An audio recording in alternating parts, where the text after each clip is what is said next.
Ladies and gentlemen, my friend, Dr. Robert Brzezinski. Thank you, Dr. Bill. And thank you to New Thought Philly for inviting me back again. Whether you had anything to do with it or Bill just made an executive decision, I'm not entirely sure, but thank you for showing up because it means those of you that were here last time kind of have an idea of what you might be getting in for today. And that is because I am deeply rooted in this philosophy, and it is incredibly important to me. It's changed my life and it's made my life bearable, livable, navigable. I'm going to do something a little different with you today, though, because while I am surrounded by friends, family members, close, close people in my life that would identify themselves as LGBTQIA plus, and as you're going to hear later today, we're going to throw a B in there too in this whole thing. And I'm not. I'm a middle-aged cisgendered white guy. If you didn't figure that out by now, well, spoiler alert. I'm like, from the outside, I'm as white milk toast as they come. And I've experienced those places that say, "Hey, we'd love to hear from you, but sorry, I can't put another white guy on my stage as a guest." Now, that's not to say that I'm being oppressed, because I'm not. I still have privilege beyond many in our philosophy, even though New Thought teaches that there is one life and one love, one presence, expressing through each of us without exception. And in New Thought, we teach that all people are individualized expressions of the divine. There are no mistakes in God. No one's left out. No one's unworthy. But for centuries, religion has been used to divide, to separate, and to make some feel as if they are outside a circle of love. So today, I want to be very clear that I affirm, and the organizations that I work with affirm, the LGBTQIA plus community is not just accepted in the divine, it must be celebrated as a necessary and beautiful expression of God in form. New Thought teaches that we are spiritual beings having a human experience. Our identities, whether racial, cultural, gender, or sexual, are not barriers to the divine. They are the divine unfolding. Spirit, Ernest Holmes in The Science of Mind very clearly stated, spirit makes nothing unlike itself.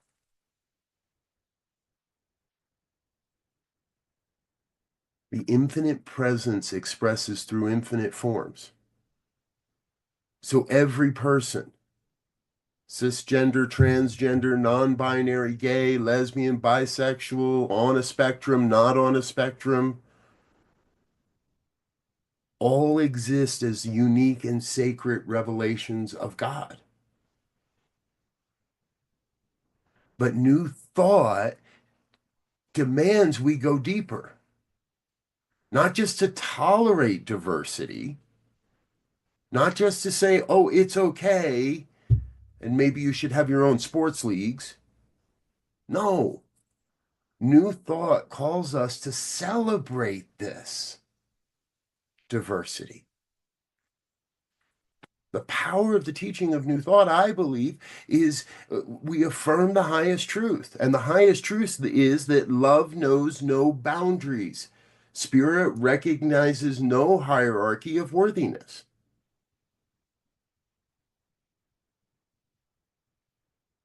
Now, not so much in New Thought, but for far too long, traditional religions have told LGBTQIA people that they don't belong and divine their human and divine nature. deny their divine nature. But I want everybody here to be really, really clear with me. The divine, God, does not require correction. Only our perception does.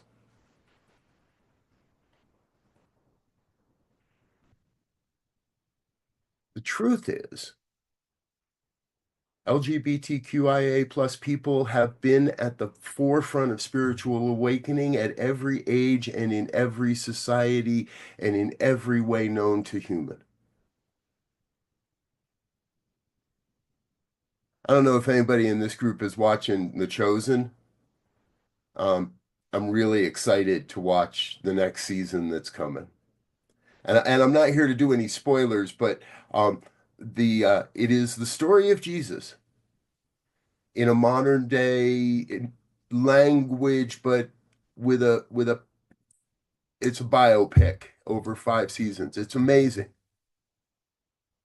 because it shows us how even Jesus would have embraced LGBTQ, would have embraced trans teens. And there is a vast generation of teens that have come onto this planet to help us understand these truths in a whole new way.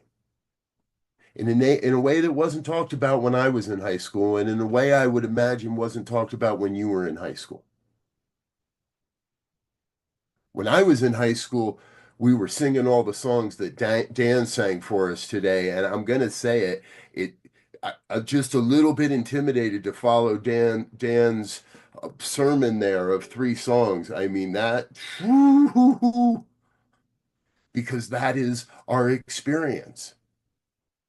And I can't imagine how much it hurts the teens of today to be told that they are less than even human, that they are undeserving of health care, that they are undeserving of the love, of the acceptance of humanity.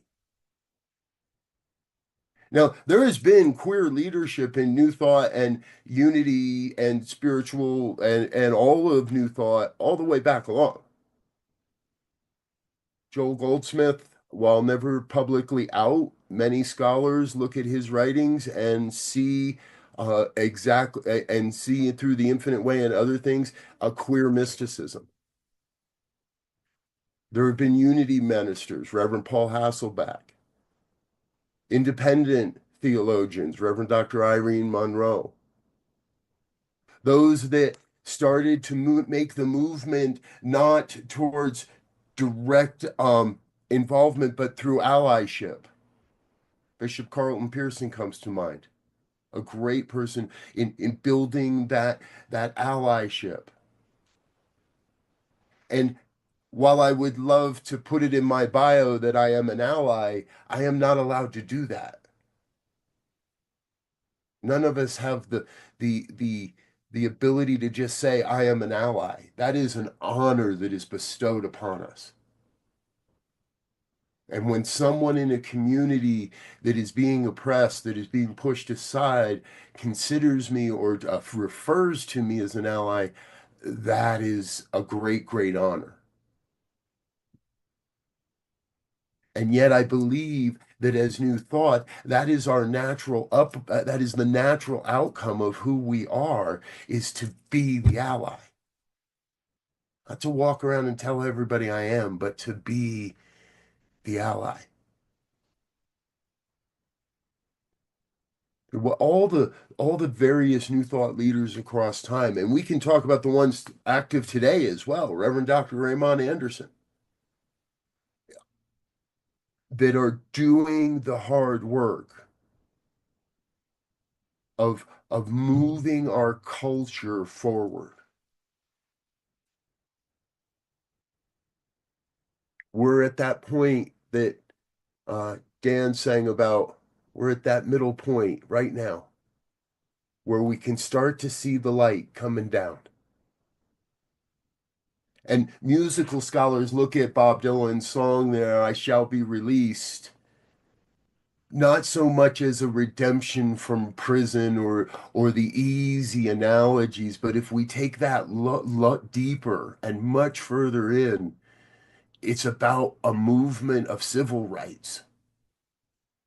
It's about a movement of yes, personal freedom, but it is a song that speaks to the movement of a shifting culture. How many of us have heard the phrase that the work of shifting culture is long and messy? Personally, I'm trying to find a way, can we get beyond the messiness of it? And truthfully, with 20 years plus in this New Thought movement, I don't think we can. I think the messiness is necessary. We have to suffer if we're going to be released. Now, I know there are a lot in the New Thought movement that will argue with me on that line. We have to suffer. I've often said that if it wasn't for New Thought, I would probably be a Buddhist because the root of Buddhism is that there is suffering. And the promise is that we don't have to. We shall be released. But in order to be released from that suffering, we cannot go it alone and we cannot do it alone. It has to happen in community because we need everybody out there to see that the promise of New Thought is available to them as well. Queer, trans, gay, cis, whatever we want to call it. Long hair, short hair, hippie freak, redneck, name a label. We love labeling each other. Let's go beyond the labels. Even in our reading today, we're talking about going into a place of embracing the unknown. I don't know what it's going to look like when America elects its first trans president, but it's going to happen. I don't know what it's going to look like when we elect our first gay president, openly gay president. I don't know which one's going to happen first. Could be at the same time. But as New Thought, the natural outcome of this philosophy is radical inclusion, and that is not easy. It is not easy to look at politicians, regardless of color or ideology or behavior right now. It is hard to look at aspects of our society and say, there too is God. But I have to. We've got to find a way because that is what we're asking them to do for our trans brothers and sisters, for our teens that are so in the muck of trying to figure it out. The songs Dan sang tonight are songs that I sang as a teenager, and I in the time before our setup and a time before we go live, I had a chance to do a little reflection on that. And I didn't know of my privilege at that time. And I was not one of the cool kids of the time. And I know that everyone in this room, if we go back to those years, there was something. There was some amount of hurt. There was something that hurt, that really hurt. But today we got to ask ourselves, how would that have hurt if we knew we weren't in the body that felt right? What if we couldn't stand, what if we couldn't handle being in the shower and being in front of a mirror naked because our body doesn't feel like our body? That's the reality of trans kids. A deep, deep sense of not belonging. Now, this is no one's fault. This is no one in this room takes this and says, oh my God, what have I done? That's not how we play it in New Thought, right? We have to be able to start taking action and demonstrating the conviction of our beliefs.